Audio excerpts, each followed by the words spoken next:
नमस्ते आप सभी को एजुकेशन चैम्बर विश्व यूट्यूब चैनल पे। फ्रेंड, जैसा कि आप सभी देखे थे कि कल हम लोग स्वीटेस्ट लव डोंट गो और सॉन्ग ऑफ माई सेल्फ के ऑब्जेक्टिव को देखे थे। आज हम लोग का तीसरा चैप्टर है पोएट्री का, now the lips are falling fast. और अगर आप यदि नए हैं तो चैनल को सब्सक्राइब करें, वीडियो को शेयर करें और सब्सक्राइब करना ना भूलें।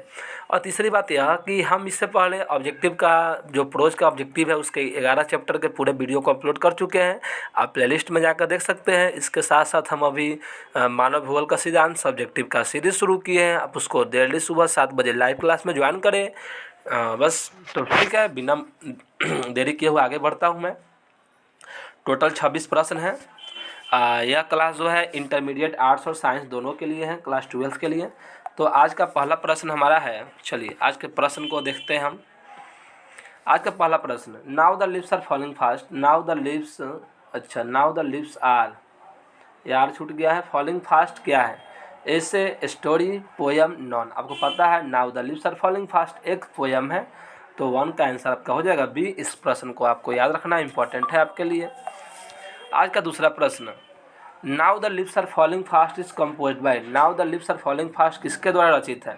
Walter de la Mare, John Donne, Walt Whitman, W S. Auden. आपको पता है कि now the lips are falling fast W S. Auden के द्वारा लिखा गया है, रचित है।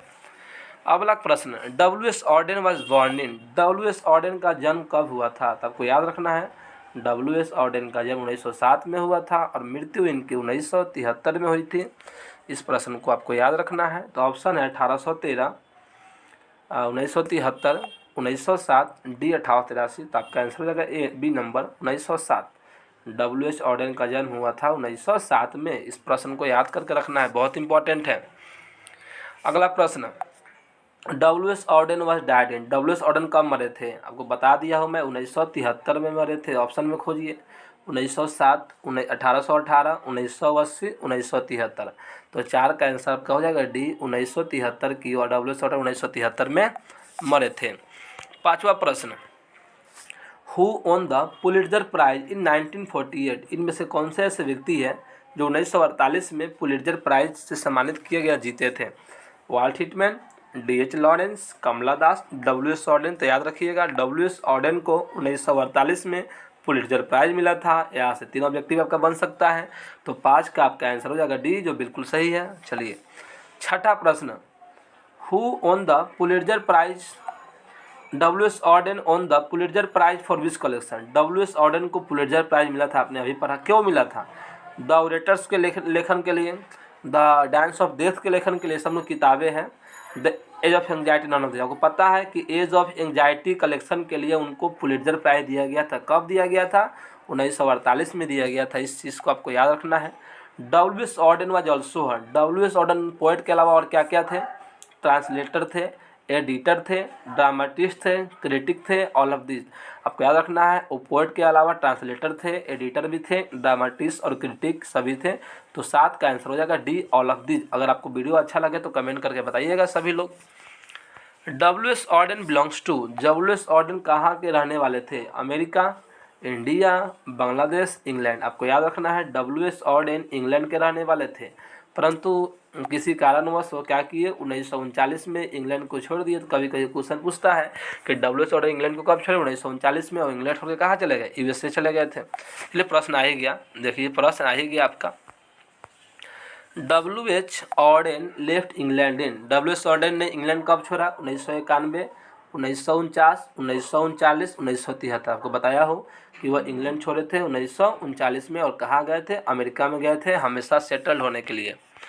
10वां प्रश्न है कि W S. Auden left England and permanently settled in. W S. Auden ने इंग्लैंड छोड़ा 1939 में और परमानेंटली सेटल कहाँ हो गए? USA, India, China, Japan. अभी मैं बताया हूँ कि इंग्लैंड छोड़ के वो कहाँ चले गए थे? अमेरिका में चले गए थे। इस चीज़ को याद रखना है। अगर नए लोग हैं तो बताएं कमेंट करके कैसा लगा हमारा आज का क्लास। अगला है, Auden's work were divided into 2 phase. जब इंग्लैंड में भी थे और यूएसए में थे तो इंग्लैंड में जो चीज़ लिखे थे उसको इंग्लैंड ब्रिटिश फेज बोला गया था और अमेरिका में जो का अपना जो भी पुस्तकें लिखे उसको बोला गया अमेरिकन फेज। इस प्रकार से क्या हुआ, ऑर्डर ने जो भी कार्य किए लिटरेचर में उसको दो भागों में बांटा गया, जिनका नाम क्या क्या होगा, एक ब्रिटिश फेज, एक American phase. Option C both A and B, D none. क्या होगा आपका, बताया हूँ मैं कि इंग्लैंड में जो काम किए उसको नाम दिया गया ब्रिटिश फेज और अमेरिका में जो काम किए उसको नाम दिया गया अमेरिकन फेज। इस प्रकार से इस प्रश्न का उत्तर आपका हो जाएगा ए और बी दोनों। हाँ देखिए, और एक और बात है, मैं क्लास 12 का 5 इंग्लिश का मॉडल पेपर करवा चुका हूँ, आप जाकर उसको भी देख लें, तो बहुत ही बढ़िया से मैं समझाया हूँ लाइन बाय लाइन। उसके अलावा भूगोल का मॉडल पेपर मैं करवा चुका हूँ, उसको भी जाकर देख ले। और एक नया सीरीज चालू किया हूँ मैं भूगोल का, सब्जेक्टिव, सुबह 7 बजे लाइव, आप सभी लोग ज्वाइन करना ना भूलें उसको। अगला प्रश्न, the orators, the dance of death, look stranger, Spain another time, ये सब किसके द्वारा लिखा गया है।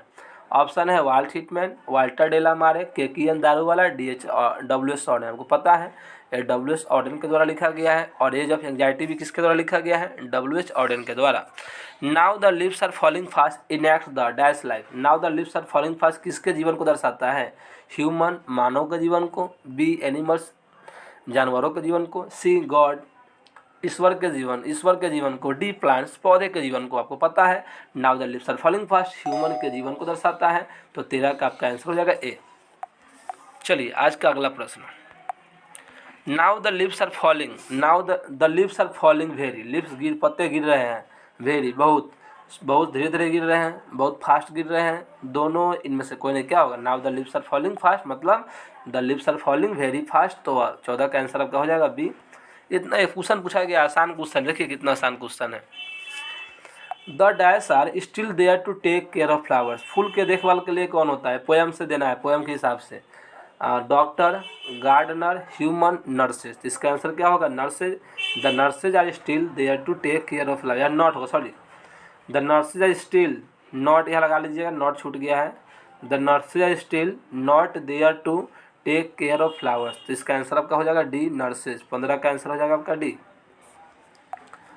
16 नंबर क्वेश्चन है, all the proms are going to the, सभी प्राम्स कहाँ जाते हैं, होम, टाउन, रिवर, ग्रेव। आपको पता है पोएम में लिखा हुआ है all the proms are going to the grave. Grave मतलब समझते हैं ना, जिसको हम बोलते हैं जिसमें आदमी कफन ताबूत जो होता है। Dash disturb the real delight of the young person, किसी व्यक्ति के रियल डिलाइट को कौन डिस्टर्ब करता है, whispering neighbours, human, bad condition, D none of this. क्या होगा, विस्परिंग नेबर्स जो होते हैं हमारे रियल डिलाइट को, असली खुशी को क्या करते हैं, डिस्टर्ब कर देते हैं। तो 17 नंबर प्रश्न का उत्तर आपका हो जाएगा ए। 18वां प्रश्न, dead in hundreds at the back flow dash in our track. ये किताब का क्वेश्चन है पोएम का, dead in hundreds at the back dash in our track. पूछ रहा है या फिर इन द ब्लैंक्स के स्थान पे क्या होगा, iron, steel, wooden, none of this. आपको पता है dead in hundreds at the back flow wooden in our track. कब इस लाइन के माध्यम से यह बताना चाहते हैं कि भाई जब एक व्यक्ति मरता है तो लकड़ी पर लेटता है, लेट कर जाता है, बांस की हो या ताबूत हो, और उसके पीछे क्या होता है, पीछे पीछे सैकड़ों आदमी क्या होते हैं उसके पीछे पीछे जाते हैं और फॉलो करते हैं किसको, वुडन ट्रैक को। तो 18 का आंसर आपका हो जाएगा सी। ये लाइन किससे लिया गया, याद रखिएगा, now the lives are falling fast dash go rolling on, क्या रोलिंग कर रहा है, प्राम्स, ह्यूमन, टाइम, वर्ल्ड। आपको याद रखना है प्राम्स गो रोलिंग ऑन, क्वेश्चन पूछा गया है, याद रखिएगा VBI है। ये सभी प्रश्न किसी न किसी एग्जाम में पूछे गए हैं, किसी न किसी टर्म में पूछे गए हैं। आज का 20वां प्रश्न, चलिए 1 minute, dash run scolding for their food, कौन अपने भोजन के लिए भटक रहे हैं, human, children, both, D none. Trolls. क्या होगा, trolls runs angrily for their food. Trolls जो है अपने भोजन के लिए क्या कर रहे हैं, इधर उधर घूम रहे हैं, डटकार खा रहे हैं, फटकार खा रहे हैं। तो 20 का आंसर हो जाएगा डी। 21वां प्रश्न, dash is dumb and the angle will not come, क्या गूंगा है और ईश्वर के दूत नहीं आते। क्या होगा इसका answer, night angle, fairy, actor, God. क्या होगा, night angle is damn and the angle will not come. तो 21 का आंसर आपका हो जाएगा ए। 22वां प्रश्न, dash फ्रीजेज the body and separate us from the crowd of people, क्या हमारे शरीर को ठंडा कर देता है और हमें लोगों के भीड़ से सेपरेट करता है। क्या चीज़, लोगों के भीड़ से सेपरेट क्या करता है। ऑप्शन है लाइव, जीना, बी मरना, सी बोथ। आपको पता है जो आदमी मर जाता है क्या होता है, लोगों के भीड़ से ही अलग हो जाता है। तो डेथ फ्रीजेज द बॉडी, मतलब शरीर को ठंडा कर देता है, मतलब शरीर को पूरा स्थिर कर देता है।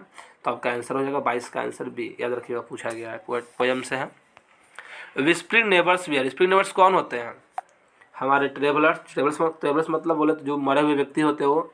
B God, C never, D none of this. आपको पता है विस्परिंग नेबर्स कौन होते हैं? ट्रेवलर्स होते हैं। तो 23 का आंसर आपका हो जाएगा ए।